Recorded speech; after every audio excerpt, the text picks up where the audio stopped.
Amigos, estamos iniciando mais um programa Nos Caminhos da História.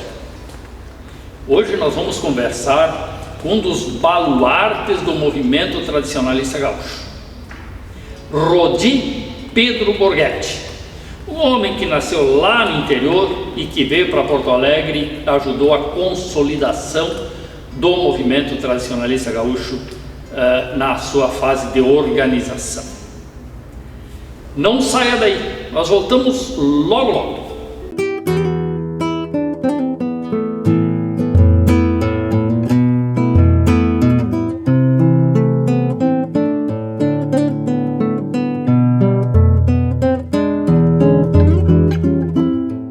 De volta nos caminhos da história. Dizia que um dos baluartes do movimento tradicionalista gaúcho está conosco hoje, Rodi Pedro Borghetti. Primeiro, lhe agradecer por estar aqui conosco e já lhe perguntar assim, o senhor cumprimenta o povo que está nos assistindo e já vai contando a sua história pessoal. Quem é Rodi Borghetti? Bom, estou com muito orgulho aqui participando desse levantamento que se faz sobre história do Rio Grande do Sul, sobre tradicionalismo. Eu quero falar um pouquinho da minha vida, como me envolvi nesse movimento e o que eu sinto sobre isso. Eu nasci na cidade de Flores da Cunha, no ano de 1932, fazem quase 90 anos. E meu pai era delegado de polícia naquela época e fazia as diligências dele a cavalo, sempre pilchado. Ele é de origem italiana, mas ele bota bombacha, mateava como louco. E eu observava aquilo, mas eu tinha 8, 10 anos assim. Ele fazia as diligências dele a cavalo. Atrás da casa que nós morávamos, tinha um galpãozinho onde tinha a baia do cavalo dele lá. Um dia ele chegou para mim e disse: pai, ô filho, comprei uma eguinha para ti. Porque eu já, sabe, de vez em quando ele tinha um cavalo que tinha comprado aqui no Jockey, naquelas refugos que eles fazem dos cavalos que vão ficando mais velhos, um cavalo inteiro, um cavalo muito lindo, mas era um cavalo bravo, não estava acostumado. E um dia ele disse: monta nesse cavalo. Não, cara, eu tenho medo de montar nesse cavalo. Não, então tá. Aí que ele resolveu comprar égua para mim. Aí eu comecei a sair: mas cara, tu tá saindo bem do já. Não vai. Resumo da história: eu fui pegando o amor ao tradicionalismo sem conhecer, porque eu era uma criança.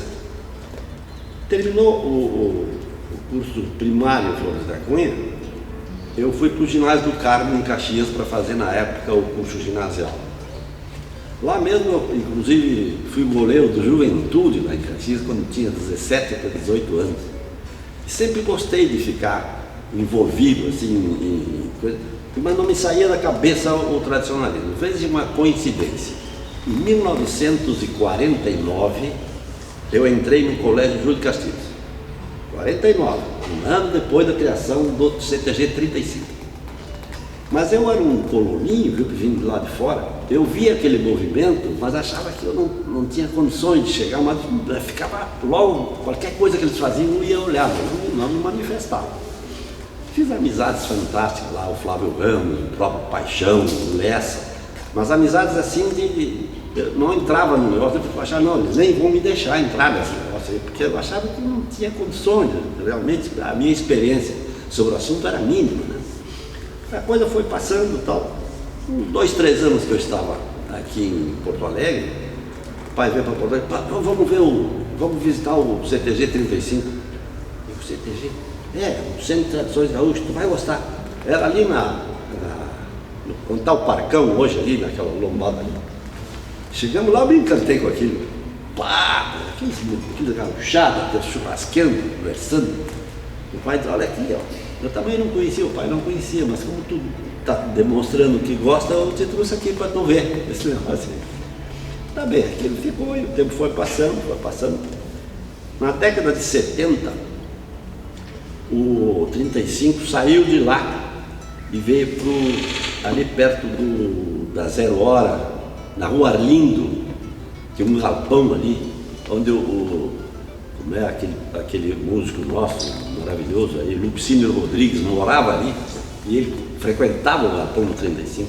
Eu comecei a frequentar lá, mas não deu 60 dias, eu estava já afiliado no 35. Já fizeram uma eleição, já me votaram de conselheiro, lá não lembro mais bem. E na outra eu já assumi como vice do coronel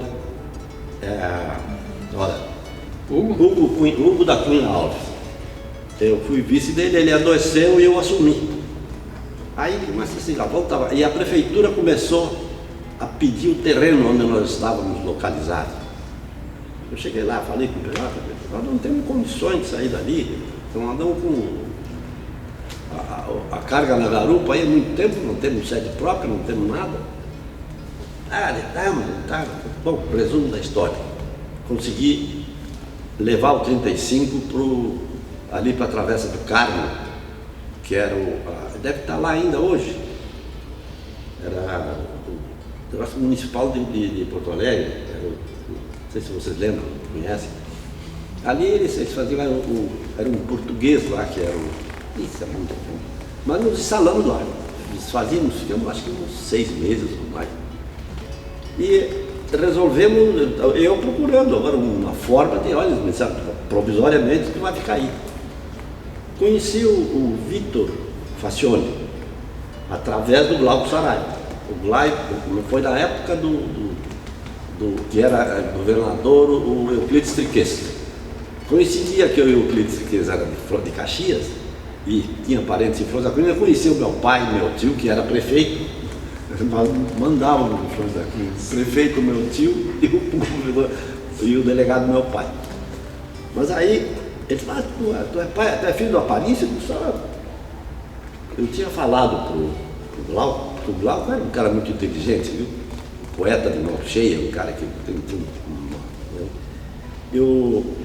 aí chegamos lá, o Glauco, aquele jeitão dele foi entrando. Olha, esse aqui é teu conterrâneo, Borghetti. Borghetti, eu conheço o Borghetti lá.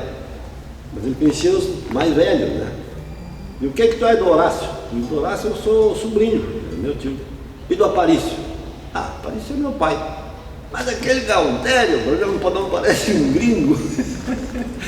Até foi interessante, viu? Porque realmente ele era um homem tido, meu pai.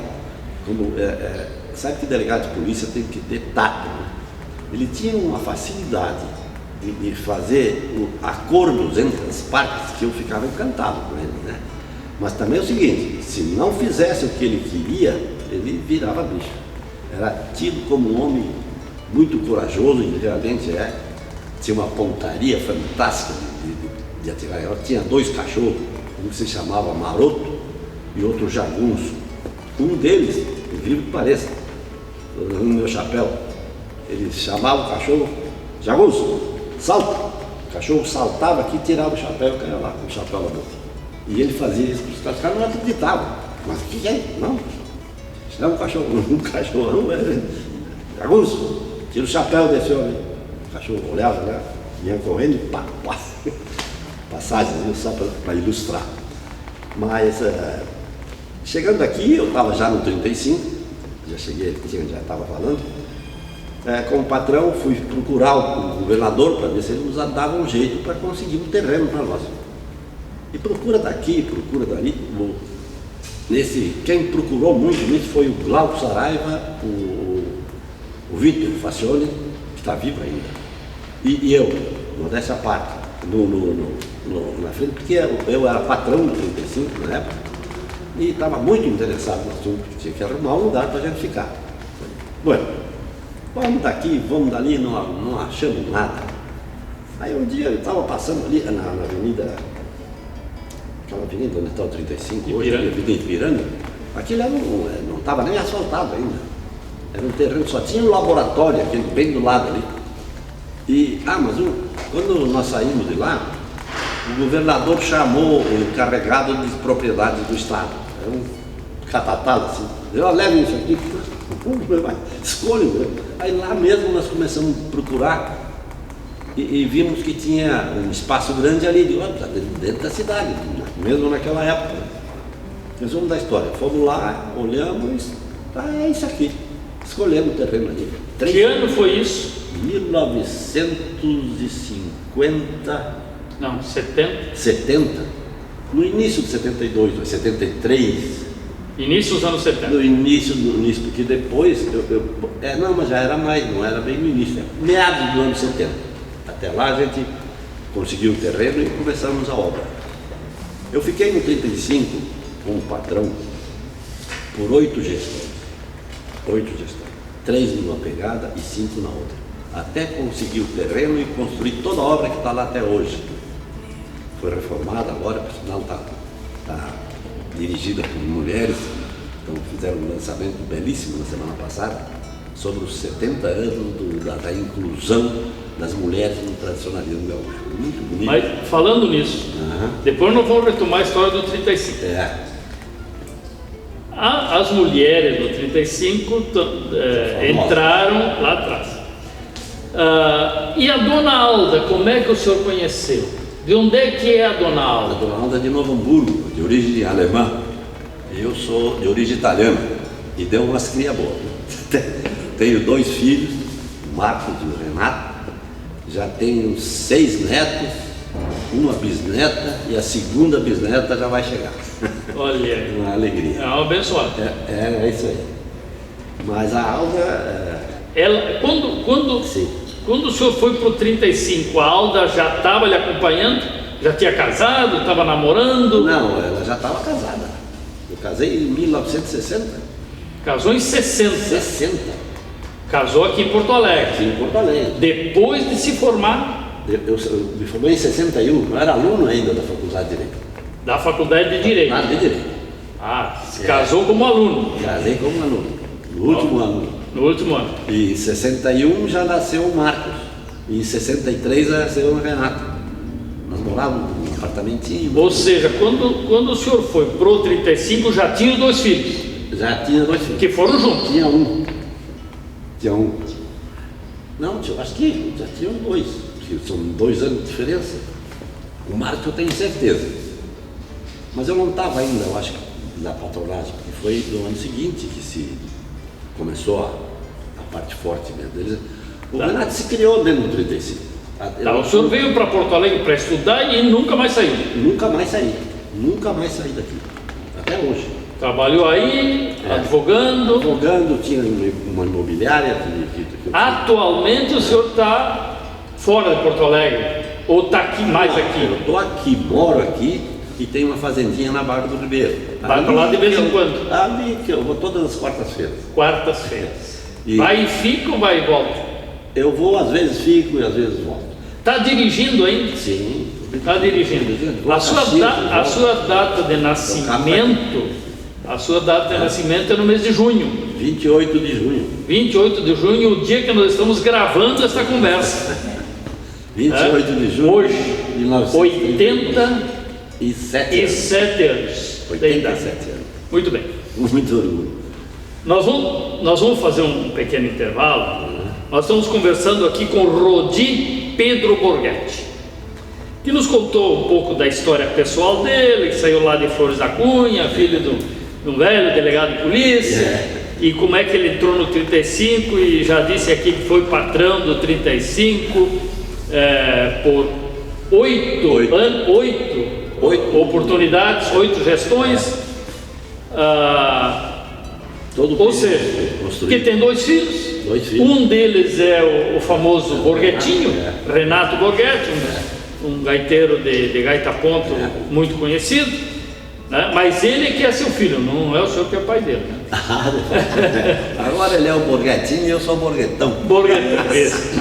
Depois do intervalo, nós vamos retomar e vamos retomar falando dos Cavaleiros da Paz. E depois do movimento tradicionalista gaúcho. Não saia daí, voltamos logo. Erva mate e chás Barão, o verdadeiro sabor do chimarrão. A erva mate Barão, a preferida do chimarrão e nos corações dos gaúchos.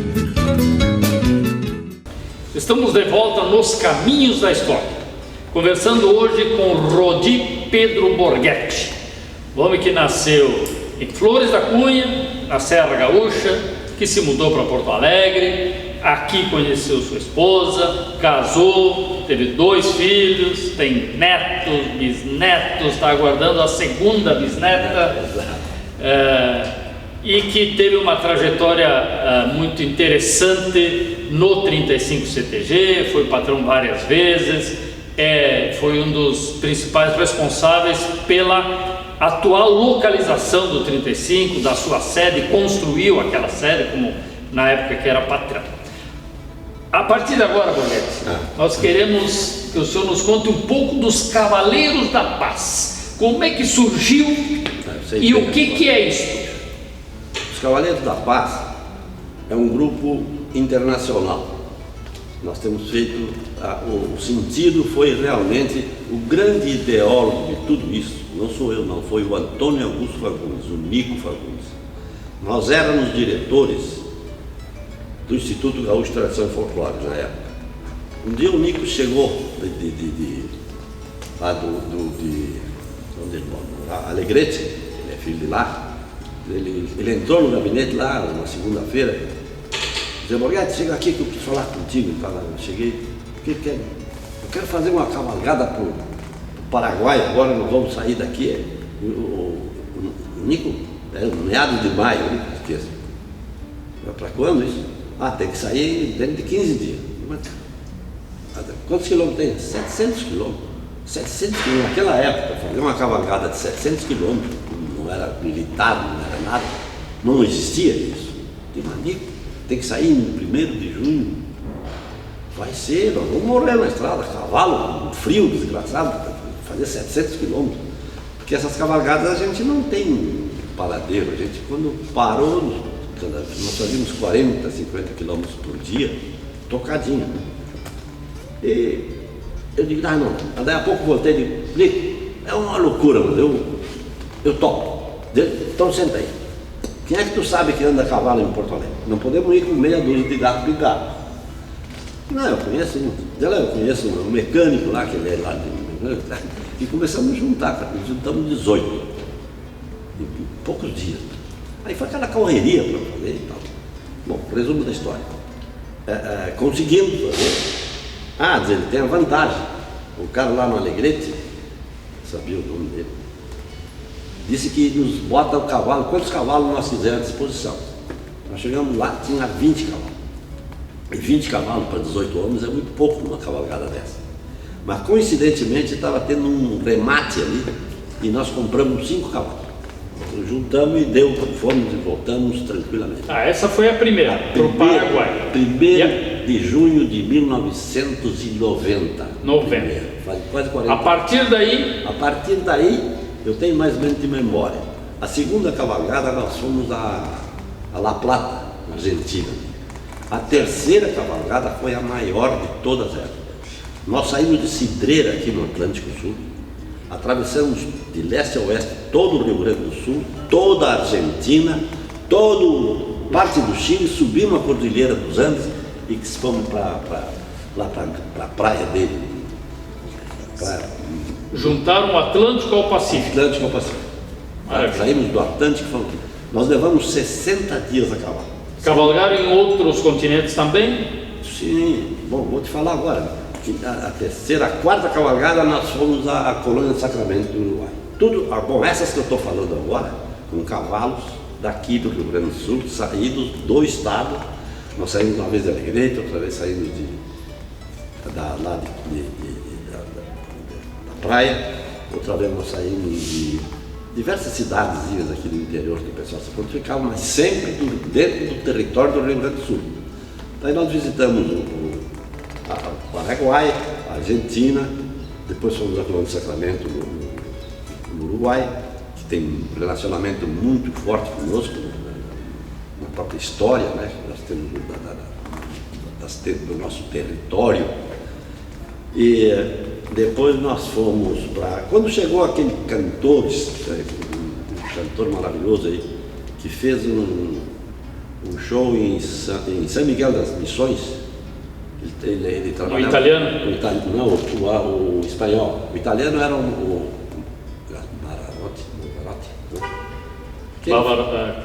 Pavarotti. Pavarotti. Eram 3. aquele que era do meio, que até ficou doente, veio aí e fez um show famosíssimo no mundo, né? Aí diz o Nico Moretti, os caras querem fazer uma recepção, o cara que vai lá, vamos para lá? Vamos, vamos no meu carro? Não, vamos a cavalo. Vamos. Mas vamos fazer o seguinte, vamos conhecer as ruínas jesuíticas aqui do sul do estado. Nós vamos largar os nossos cavalos no Uruguai, tá? E vamos vir de lá para cá. Conhecemos todas as ruínas jesuíticas até chegar em São Miguel. Então nós fomos uns 15 dias antes. Largamos, os cavalos foram embarcados, nós voltamos de lá para cá. Foi uma maravilha. Nossa, fantástico. O homem ficou encantado. O Nico não gostou, porque o Nico era um cara, merece estar lá em cima com os amigos, mas ele era um cara muito inteligente, uma memória fora do comum, e se revelou como um comandante, porque tem que comandar um negócio desse aí. Depois que o Nico faleceu, eu fiz o comando de todas as nossas colocadas, até entrar a nova gurizada aí, que agora eu já estou um pouco afastado, mas não me desliguei ainda. Então, esses são os Cavaleiros da Paz. Esses são os Cavaleiros da Paz. Mas nós fizemos mais. Todos os países contíguos que fazem limites com o Brasil, nós visitamos. Maravilha. Depois fomos para o interior. Para o interior, que eu digo, fora do Brasil. Sim, para fora do Brasil. Estiveram no Canadá, na África. Na África. Na Europa. Europa. Até em... lá, como nasceram, onde tinha os primeiros cavalos. Eu não fui nessa. Na terra do Gengis Khan? Isso, terra do Gengis Khan. Tá bem. Tem uma história belíssima. Sem dúvida. Nós precisaríamos aqui passar o dia. O Burguetti sai do 35, foi patrão. Sim. Lá na década de 70 e vira presidente do MTG. Exato. Em que ano foi isso? 1979 e 80. 79 e 80, duas gestões. Ali eu convivi com toda a gauchada do Rio Grande do Sul, que também sabe disso. O presidente do MTG, se não anda me conhecendo, ele não consegue governar. E graças a Deus tive uma boa gestão, tive uns companheiros, mesmo naquela época do 35, eu não falei, mas eu tive companheiros maravilhosos. Sozinho a gente não faz nada, mas eu tive companheiros maravilhosos ali que trabalhavam comigo, assim como tive também agora no MTG, porque o gauchismo é uma família. O gauchismo é uma família. Eu no início vivia tradicionalizando em Porto Alegre, mas sendo presidente do MTG, comecei a visitar o interior. Meu Deus do céu, chega em qualquer cidade do interior, pilchado, tu está em casa. Tu não precisa ir para o hotel. Eles te levam para a casa deles. É impressionante isso. Nunca me viram, não me conhecem. Aconteceu diversas vezes. E essa irmandade permanece, o valor à família, isso aqui é fundamental numa entidade. E no tradicionalismo isso é comum.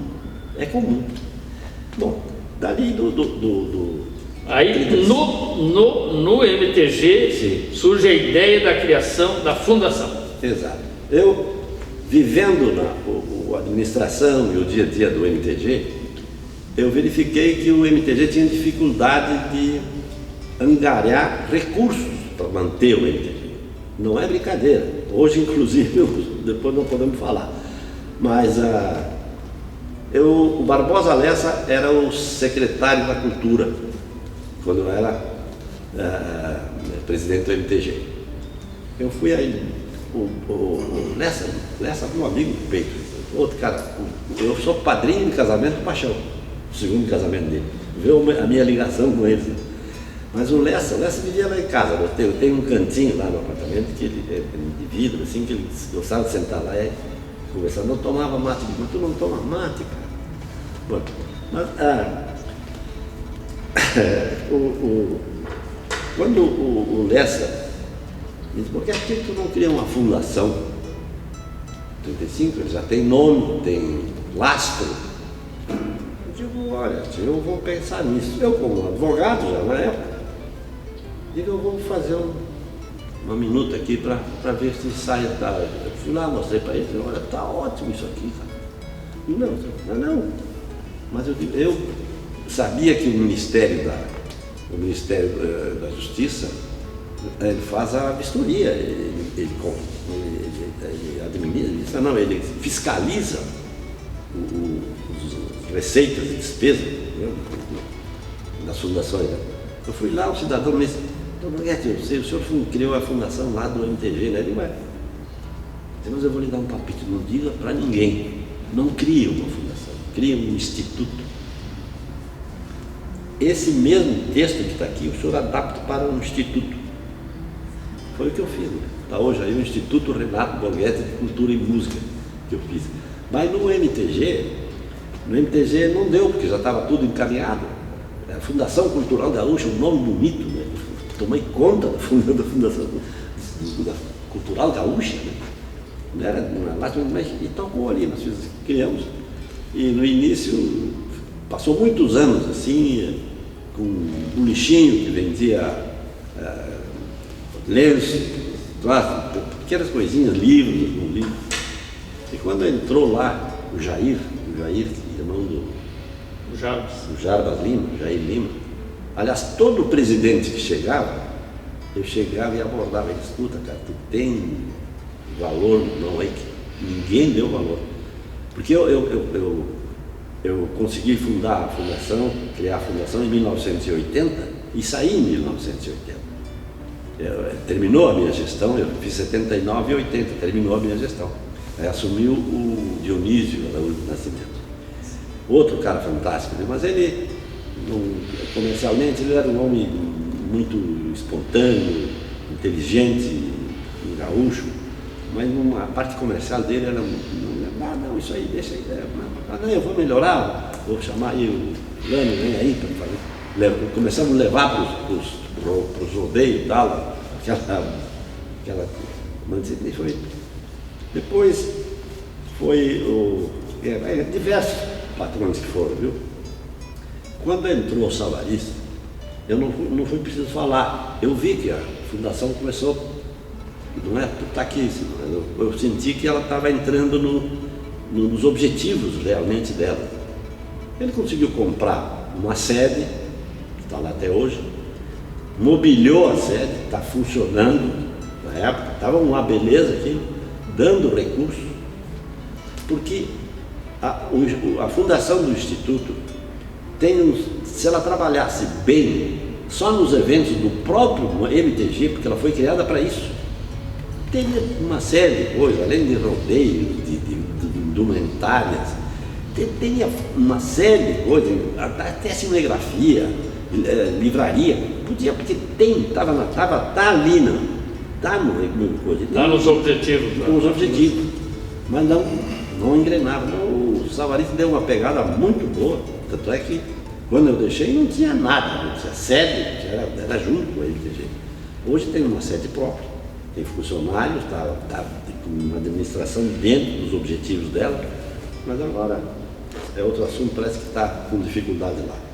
Mas essa questão lá, para nós, o senhor passou também pelo IGTF, falou antes ali, até porque os Cavaleiros da Paz nasceram lá. O senhor foi diretor administrativo do IGTF? 2 vezes e uma vez presidente. Uma vez presidente, mais recentemente? Eu fui diretor na gestão do Antônio Brito, eu e o Nico. O Nico presidente? Não, o Nico... Diretor técnico. Diretor técnico e Elton Saldanha. Elton Saldanha presidente. Na época só queria tocar a gaita e sair. Quem tocava, na verdade, a fundação era o Borghetti. A fundação era eu e o Nico. Depois foi diretor administrativo de novo. Diretor administrativo Não, o primeiro foi do Simão. Depois no governo do Antônio Brito. Do governador e depois do governador último aí, do PT. Sim, do Tarso. Tarso Genro.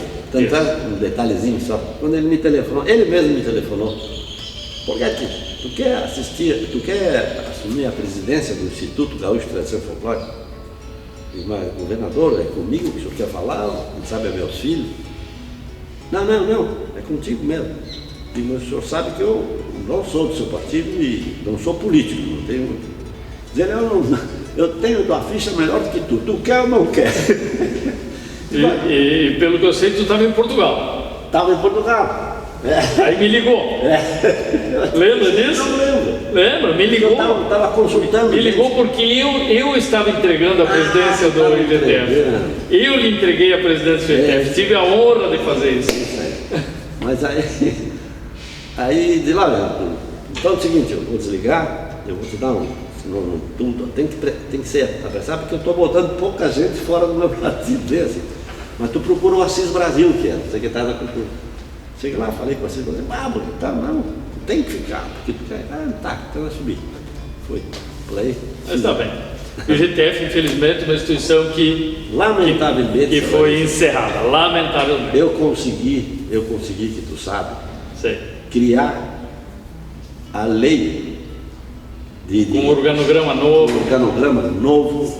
e aprovei. Se perdeu. Eu fui de peito aberto na Assembleia, quando estavam discutindo, e os caras pediam e estava terminando o mandato. Aí eu chegava, corria lá, conversava, cara, aprova isso aí, são todos meus amigos, né? Isso aí é bom, não é para mim. E quem terminou foi um amigo nosso, o Sartori. O Sartori? Infelizmente. Sim, mas como? Vamos deixar isso. Porque nós estamos aqui encerrando esse nosso programa Registro. Eu queria te agradecer muito por ter vindo aqui para poder conversar conosco, conversar com as pessoas, para que ficasse registrada essa história de Pedro Borghetti. Para nós fechar, uma mensagem para a gurizada mais nova, que tem uns quantos, porque são raros que têm 87 anos. Então, para a gurizada mais nova, a mensagem.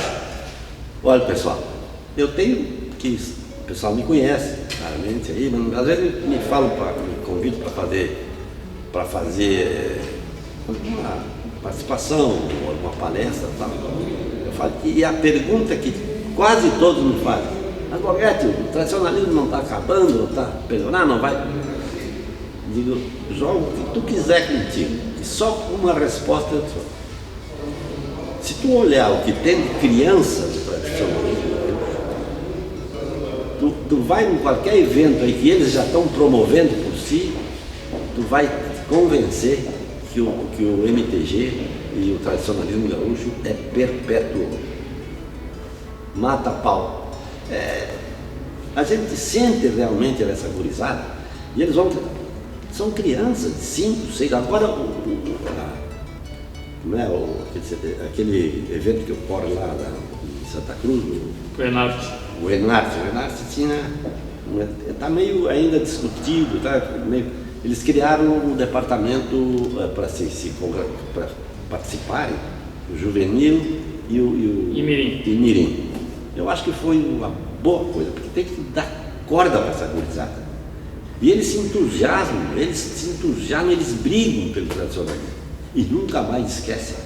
Muito bem, conversamos aqui com Rodi Pedro Borghetti, uma das figuras importantes do movimento tradicionalista gaúcho, do alto dos seus 87 anos de idade, né, mostrando o entusiasmo que ele tem por essa coisa chamada movimento tradicionalista gaúcho, principalmente o que congrega famílias e une todas as gerações. Borghetti, muito obrigado. Caros amigos, voltaremos num próximo programa. Obrigado pela companhia. Obrigado da minha parte também.